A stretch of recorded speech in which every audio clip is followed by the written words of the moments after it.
à noite também, para as comissões da verdade, e na segunda-feira, às 14 horas, na outra mesa.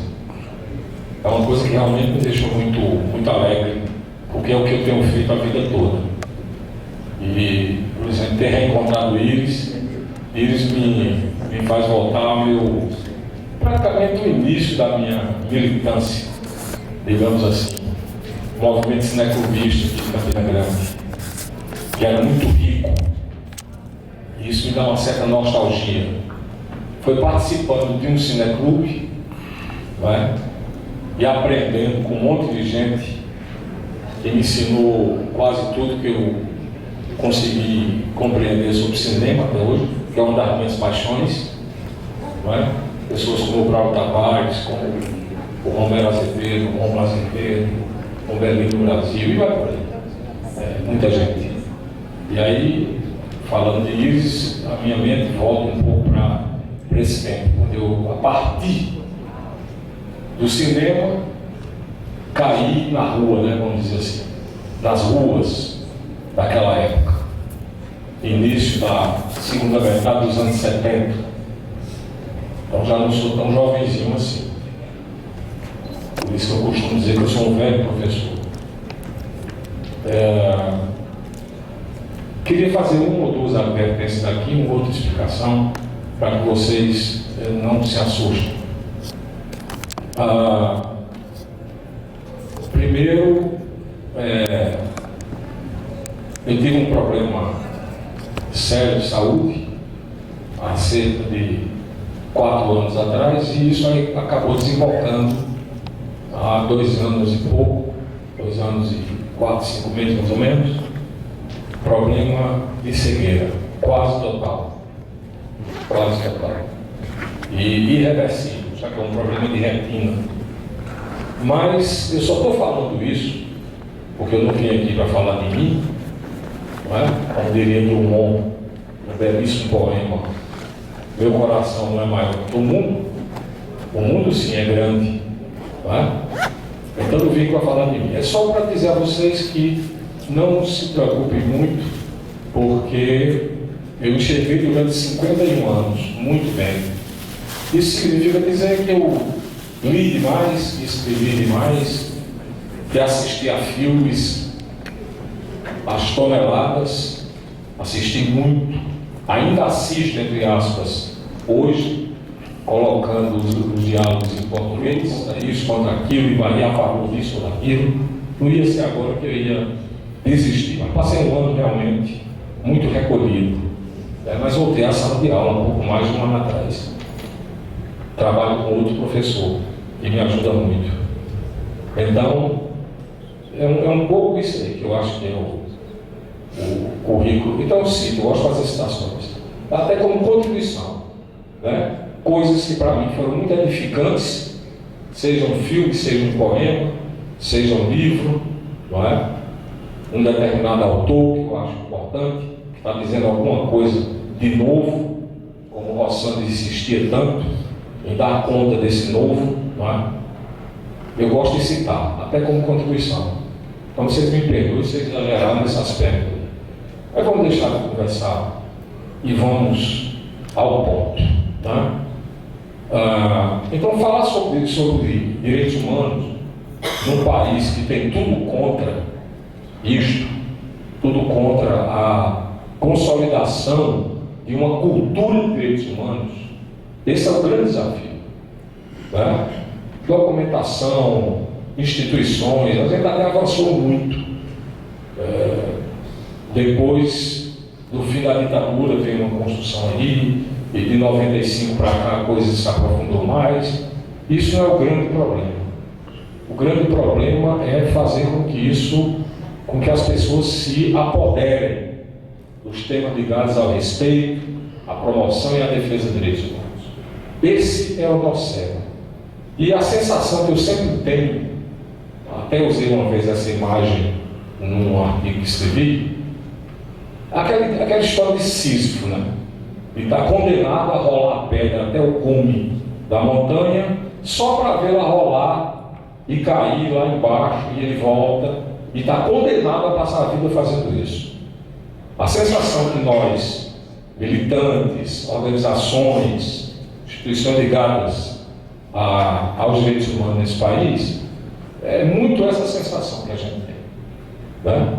E rola a pedra, e quando a gente consegue um avanço, aí aqui e acolá vem um retrocesso. E a gente, às vezes, dá aquela sensação que vai desistir, que não adianta mais, estou muito cansado, não aguento mais isso, tanto avanço e também retrocesso enorme, né? É um pouco essa sensação que a gente tem. Mas se eu estou aqui, por exemplo, hoje falando sobre direitos humanos, é porque ele deu uma grande dose de fé de que a coisa está indo. Está indo. É como eu diria assim, já foi muito pior do que é hoje. Já foi muito pior. Né? Nada impede que a gente continue melhorando, avançando, aprofundando as questões de direitos humanos. Né? Até que um dia a sociedade brasileira adote a postura de considerar todos como pessoas. Que é, aliás, um dos artigos da Declaração Universal de 48. Todo mundo tem o direito a ser tratado como pessoa em qualquer lugar do mundo.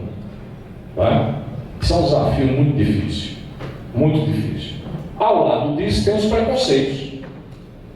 Os mitos que vão se construindo em torno dos direitos humanos desse país. Que em muitas situações se torna boi de piranha da violência, das altas taxas de criminalidade, dos crimes chamados, como é que chama aquela expressão? Odiando, sei lá o que. Hediondos. Né? Os crimes hediondos. Os direitos humanos se tornam boi de piranha, como se de repente a luta pelos direitos humanos e o avanço dos direitos humanos fosse o grande responsável por tudo isso. É claro que isso é uma grande mentira. Isso é um mito que vem sendo construído há muito tempo nesse país. Antes da ditadura acabar, essa coisa já vinha sendo gestada em muitos setores da sociedade brasileira. Por algumas elites que estavam morrendo de medo do ingresso do povo na política, no espaço público. Política que eu uso aqui é com P maiúsculo. Participação na luta pelos interesses públicos. Então tem elites que historicamente nesse país, até tem uma expressão antiga que dizia que essas são as massas, né, perigosas. Né? Esse povo aí tem que ficar quieto no canto dele, não pode estar se metendo em política. Deixa isso para o pessoal que paletó é gravado. Então os direitos humanos têm sido vítima disso. Então, por isso que eu escolhi uma linguagem não acadêmica de propósito. Né? Espero que ajude a gente a entender. Pode colocar, por favor.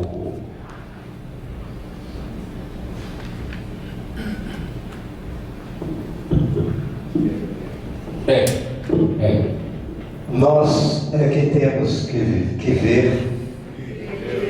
Perdão, deixa eu tirar o microfone daqui. Está mais fácil. Nós é que temos que ter direitos. Nós, os cidadãos de bem, os trabalhadores, os que produzimos, e não os criminosos. Que negócio é esse de direitos humanos para bandidos? Pois é, aspas, né? Aspas. Porque eu tenho passado minha vida escutando isso aí. Isso que vocês escutam toda hora. Você liga o rádio amanhã de manhã nos programas policiais, por exemplo, mas não só neles, e vocês vão encontrar coisas desse tipo. Que os direitos humanos só se preocupam com os bandidos, né? Não se preocupam com as pessoas de bem. Ora, tem um monte de problemas aí em colocações como essa. Né? E por enquanto eu vou deixar na forma de questões. Né? Primeiro, quem são os bandidos? Né? Bandidos por quê? Os bandidos têm nome, têm história, não são coisa. Mas no Brasil existe uma mentalidade muito forte de considerar que alguém que comete um crime e os direitos humanos não defendem os criminosos, não passam a mão na cabeça de quem comete crime. Só que para isso existe uma arma civilizada chamada lei. E por acaso as leis brasileiras já incorporaram, e não é de hoje, regras mínimas para tratamento de presos. que são regras construídas pela ONU e que os países assinam embaixo, aqueles que concordam e passam a ter a obrigação de praticar, né? De respeitar essas chamadas regras mínimas para tratamento preso. Mas no Brasil se acha que alguém que cruza o portão de um presídio para cumprir uma pena perde a lei da liberdade, que é a punição pelo crime que cometeu, perde também a condição humana. Então, quanto mais for castigado, quanto mais sofrer no cumprimento da pena, melhor. Isso é uma ideia absolutamente equivocada. É aquela insistência no castigo cruel, no sofrimento, como caminho de ressocialização. Isso é um equívoco gigantesco. Eu não sou da área jurídica, a minha formação é de sociólogo, na área de ciência política principalmente. Mas é um equívoco gigantesco. Daí o caos que a gente tem.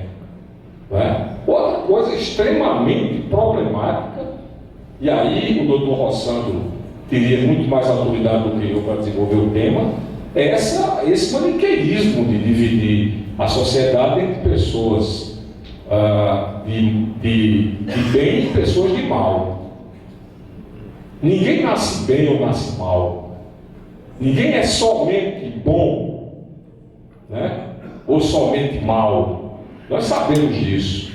Também não é minha praia, as ciências já mentem, mas eu arrisco a dizer isso. É outro equívoco enorme. Quem é a pessoa de bem? No Brasil é alguém que, por exemplo, veste terno e gravata, né?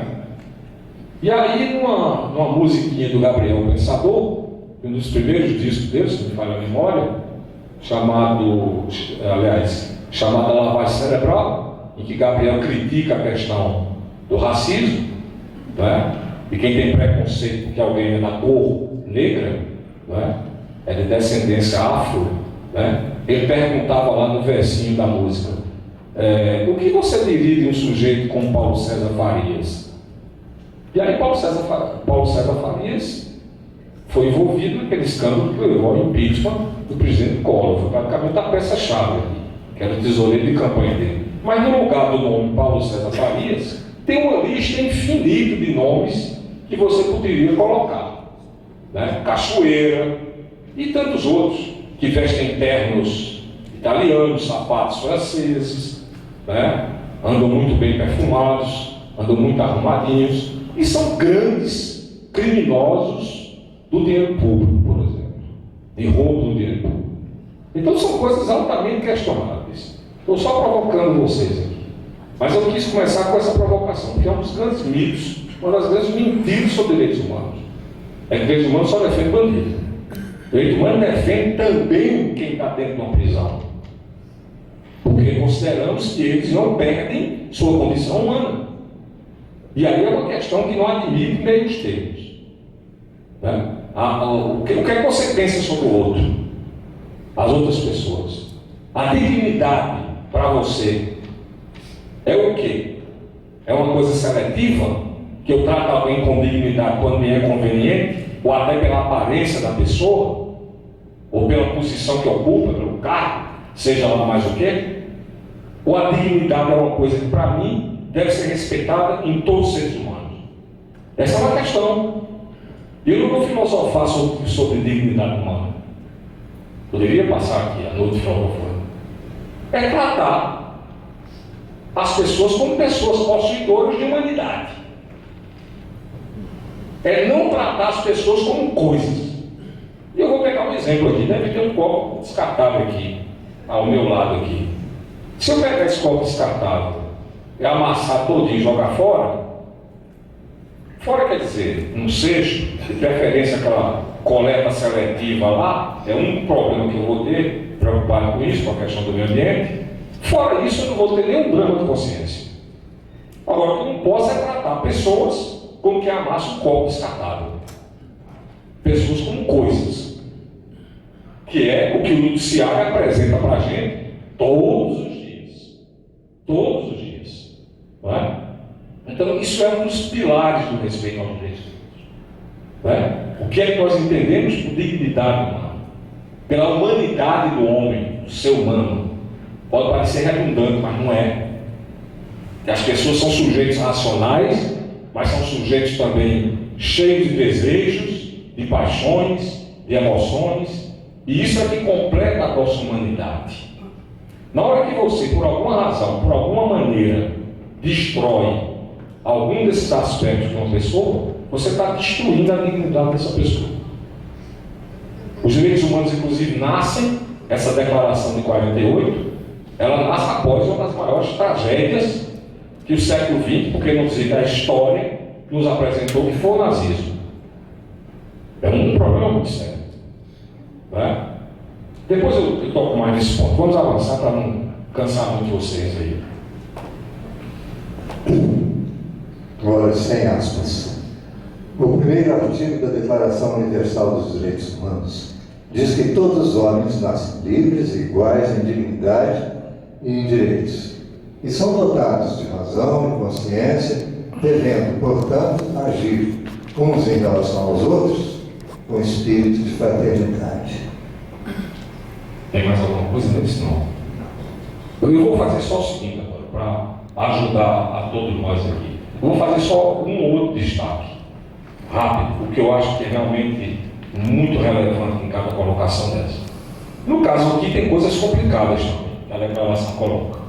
Né? Essa pretensão de universalidade tem enfrentado críticas e tal, e tem uma certa razão de ser essas críticas. É claro que a natureza humana não é única. A natureza humana é complicada. E mais uma vez eu estou aqui metendo o meu pé na praia do Dr. Rossano. Tem muito mais competência do que eu para tratar disso. A natureza humana é muito complicada, é muito contraditória. É muito contraditória. E o uso da razão, todos nós sabemos também, que ao mesmo tempo que gera maravilhas, esses smartphones que a galera anda agora, né, de certa maneira, a onda mais recente dentro do campo da internet, smartphones fazem tudo, falam, não sei o que mais lá, você pode mandar tudo, mas também produz armas químicas, que está matando muita gente lá na Síria, nesse momento. Inclusive, enquanto as grandes autoridades negociavam, eu não me lembro se foi em Bruxelas ou se foi na Suíça, durante 2 meses, 5.000 pessoas foram exterminadas na Síria, enquanto se discutia ao redor das mesas de negociação. Então, a razão, como eu disse, produziu coisas maravilhosas e produziu monstros, armas químicas, bacteriológicas, que matam por intenso sofrimento milhares de pessoas, continuam matando até hoje. Então isso é uma questão também que tem que ser enfrentada. Isso é uma crítica que eu faço, inclusive, a alguns movimentos que se apresentam como movimentos de defesa dos direitos humanos. Tem uma visão muito cor-de-rosa da natureza humana. As coisas não são bem assim. Não tem que dar conta dessa dialética, né? Dessas faces diferentes da razão e da natureza humana. Eu acho que tem que dar conta disso. Senão a gente vai estar tirando o pé do real. Né? Vamos em frente. Muito importante também é a ideia do espírito de fraternidade, que não é necessariamente a fraternidade cristã.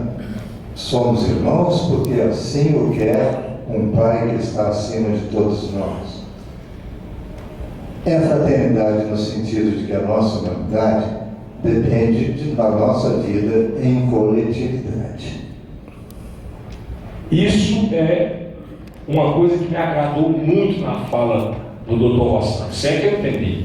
A gente vai ficando velho, né? A gente vai perdendo certas capacidades. Muito simpático, me agradou muito essa visão de Rossano da preocupação permanente com o outro. O que é que eu estou querendo dizer com isso aqui? Não é que eu esteja aqui desrespeitando nenhuma visão religiosa de fraternidade, da prática da fraternidade, nada disso. Isso é uma coisa, isso é um valor muito positivo em qualquer sociedade. O que eu apenas estou dizendo é que, independente de certas visões que dizem que a gente tem que ser fraterno, quase à força, porque um ser superior quer que seja assim, nós temos que ser fraternos, porque nós sempre precisamos do outro. Nós sempre vamos nos completar no outro. É o que a gente chama no campo da sociologia de reciprocidade, né? Eu sou fraterno, eu sou solidário, eu tenho compaixão, porque eu sou um ser inacabado. E serei sempre inacabado. Seres humanos são seres inacabados. São seres carentes. São seres que têm virtudes, mas também têm vícios. E na hora que eu me encontro com o outro, eu fujo do meu egoísmo ou do meu narcisismo, ou seja lá o que for. Eu deixo de ser um indivíduo e vou tentar me completar com o outro. Eu vou tentar ver um pouco de mim nele, como eu espero que ele veja um pouco dele em mim. E nós, juntos, participemos de uma aprendizagem mútua. Eu te ensino, tu me ensina. E as coisas são assim. Para mim, é o grande sentido da fraternidade. Eu penso assim. É exatamente esse encontro com o outro. Sempre, sempre, sempre, sempre. Esse encontro, por exemplo, que já está completando, se não me engano, 23 anos, né? É uma excelente amostra disso que eu estou falando, dessa pluralidade. Isso é uma coisa linda. Essa é a grande riqueza. As sociedades sempre foram plurais e sempre vão ser. E isso é muito bonito, isso é muito pedagógico, isso é muito humano. Finalmente, isso é muito essencial na vida da gente. Sempre está buscando o outro. Sempre está buscando o outro. Então, é um pouco essa ideia que eu estou tentando passar aqui, né? Quem tentou criar sociedades perfeitas, entre aspas, que um dia chegariam lá naquele canto, eu nos velhos tempos participei do movimento comunista. E o movimento comunista tem muito de catecismo, viu? Por incrível que pareça, não é? E se dizia muito isso, nós estamos caminhando para aquela sociedade maravilhosa, que todos serão iguais, porque todos vão receber o mesmo salário, ou que vai por aí, vão ter trabalho, vão ter isso, vão ter aquilo. Não nega avanços que aconteceram nessas experiências, mas também criaram verdadeiros monstros totalitários, né, que sufocaram as liberdades. Sufocaram as liberdades. E eu digo isso com muita tranquilidade. De quem acompanhou a experiência da União Soviética e outros países, alguns que ainda estão por aí, e outros que estão chegando, infelizmente.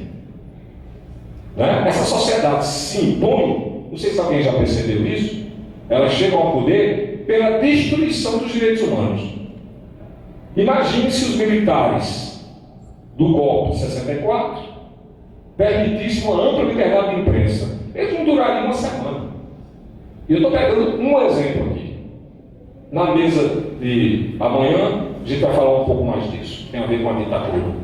Né? Ela se impõe pela destruição de direitos humanos, pela criação de mitos como a sociedade nova, o homem novo, como dizia Hitler. Queremos criar um homem novo, aquele homem perfeito, fisicamente, né? Elevado intelectualmente, né? Forte, né? Disposto com muita vontade, mas com preconceito gigantesco. Então a tentativa de criar essas sociedades, elas acabam criando ficções sociológicas. Não é pagando salário igual a todo mundo que você vai criar, quase como um passo de mágica, uma sociedade de iguais. A igualdade passa por um monte de outras questões, né? Que dizem respeito à etnia, dizem respeito à nacionalidade, dizem respeito a modos de ser diferentes, dizem respeito a gênero, dizem respeito a tanta coisa, mas eles acharam que com alguns decretos, não é? No campo econômico principalmente, eles criariam a tal sociedade dos nossos sonhos. Isso é uma ficção. Eu prefiro muito aquela expressão do historiador Mark Bloch, né? Quando ele fala de é muito melhor a gente lutar por utopias concretas no cotidiano. Essa é a luta que vale a pena, do que ficar imaginando uma sociedade perfeita com juízo final. É muito complicado isso. As experiências totalitárias mostraram que isso é uma ficção. Não funciona. Sufoca. Se um dia alguém que não já leu, acho que muitos aqui devem ter lido, peguem lá o livro do George Orwell, 1984, que ele escreveu, se não me engano, nos anos 50, tentando imaginar como seria o mundo em 1984. É daí que vem a ideia do Big Brother. Mas não é esse Big Brother global, não. Isso é uma porcaria. Né? Isso é um miolo de pote, como dizem as pessoas. Já escrevi, já me pronunciei sobre isso, não tem mais saco. Né? Nem de assistir. Assistir por dever de ofício, para poder criticar. Mas é outra história, a história do Big Brother, né? Do grande irmão lá, do livro do George Orwell, é outra conversa. Vocês vão ver uma sociedade totalitária, em que é pecado ter prazer na relação entre homem e mulher, por exemplo. É pecado, porque o monitor de televisão com a cara do grande irmão está lá fiscalizando sua vida, desde os espaços públicos até os espaços mais íntimos, como a 164 ouvi os apelos ao rádio que anunciavam em sucessivas edições extraordinárias. O governo do presidente João Goulart fora deposto pelas Forças Armadas. Apoiadas por setores sociais conservadores que se opõem às reformas de base defendidas pelo presidente da República e pelos setores populares do país, tropas do Exército deram um golpe de Estado. Se encadearam violenta repressão contra entidades populares, incendiaram a sede da ONU, romperam-se o Estado de Direito estabelecido pela Constituição de 1946. Existe terrorismo e o terrorismo foi implantado pela ditadura militar em 1º de abril de 1964. O presidente da República, legitimamente eleito, foi forçado a exilar-se. Os generais e seus aliados civis usurparam o poder, violaram a Constituição e atribuíram-se a legitimidade da boca dos canhões.